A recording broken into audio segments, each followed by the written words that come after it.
Well, hello again. This is looks like it's going to be the last video until we do the install. I think when I left, I was pretty much ready to the paint the motor. Just a few things that I've I guess added to the motor. Before I painted, I went ahead and put on the tensioner pulley spring assembly, and pretty much I think that was it. I painted it up and got it already masked off all these spaces. And while we're talking about masking, I want to make sure of something. Down underneath here you've got a few. This is your motor mount bolts here, and then there's a ground there and a ground there. Be sure and take those things off before you paint. These vehicles are a little notorious for having poor engine grounds on occasion, so keep those bare areas clear for grounding. I mean, granted, the engine mount's not technically a ground, but if you've got good metal-to-metal contact, you probably have a reasonable frame ground with your motor. So I'm also planning on using dielectric grease anywhere where there's a ground that hooks to the motor, just to make sure that we don't have any issues. Right now, you'll see I've got the intake sitting on the motor. It's not bolted, it's not aligned, it's just filling up space right now. I'll be cleaning that up shortly. So back to it, we've put on the exhaust manifolds, the exhaust manifold heat shields. We've put on the oil filler cap that bolts on the side of the head, and we've put on the tensioner and idler pulley here on the tensioner system, and then we've also put on the lower radiator hose connection for cooling. We've also installed the front seal. We'll talk a little bit about installing those seals here in just a little bit. We've also installed the 4 sensors. Here's the temperature sending unit. Down here above the oil filter somewhere is the oil filter pressure sending unit, or the oil pressure sending unit. And then down underneath this head here is the camshaft position sensor, and then over here in this corner is the crankshaft position sensor. Also installed underneath the block, which we can't see so good, but here's the wiring for the knock sensors that are bolted to the block. Again, those were taped off as well, just to keep from having any interferences. Don't think we would there, but why not try? And then this is the left side exhaust manifold, and it's on, all torque to spec, heat shield installed. So we're sitting pretty good on the motor right now. Certainly the main part of the motor is in good shape. One thing I want to cover real quick, I don't know about you, but as a non-mechanic, I don't have much, get around here, I don't have much in the way of specialty tools, and this oil seal here on the front, it's, you could put it in by hand, small tap with a hammer, around and around and around. It's easy to caulk them, it's easy to scar them up. So for this front one, I would suggest a 2-inch PVC pipe cap. You'll notice this one's got red paint on it. I also used it as a hole cover whenever I painted the block.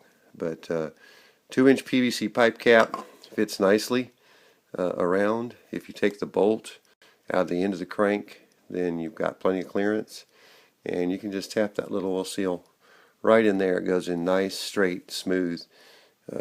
Not much issue there. So that's one suggestion for the front oil seal.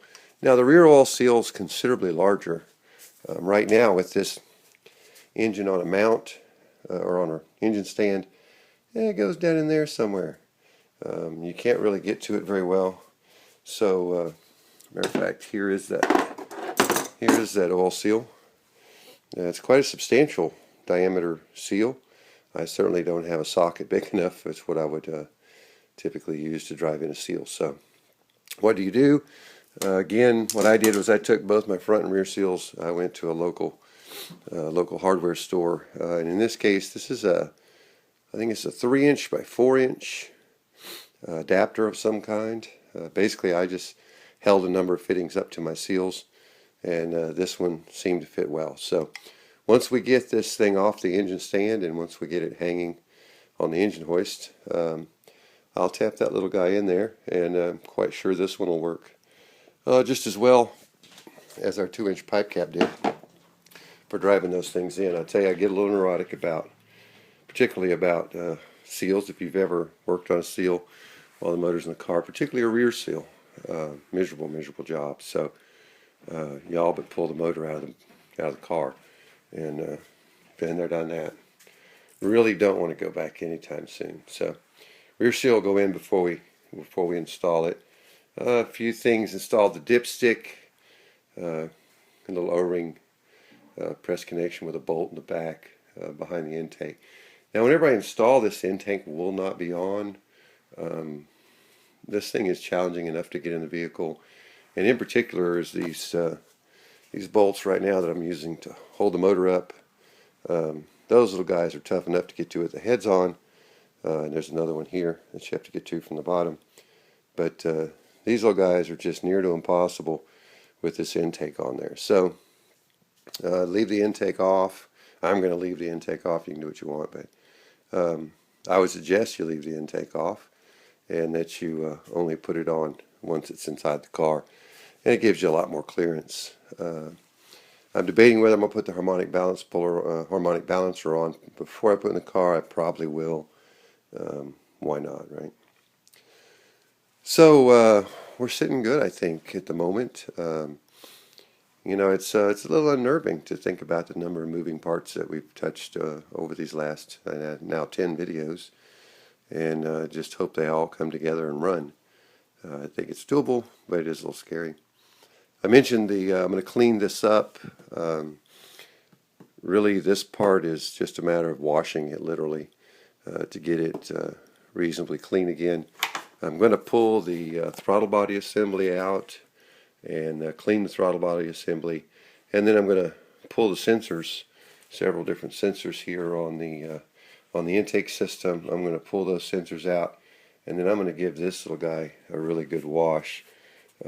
Inside there right now, if you look through the plenum ports, you'll see just a coating of oil. It's just from exhaust gas recirculation, and yeah, that stuff needs to go away before we install this thing on a otherwise near to new motor.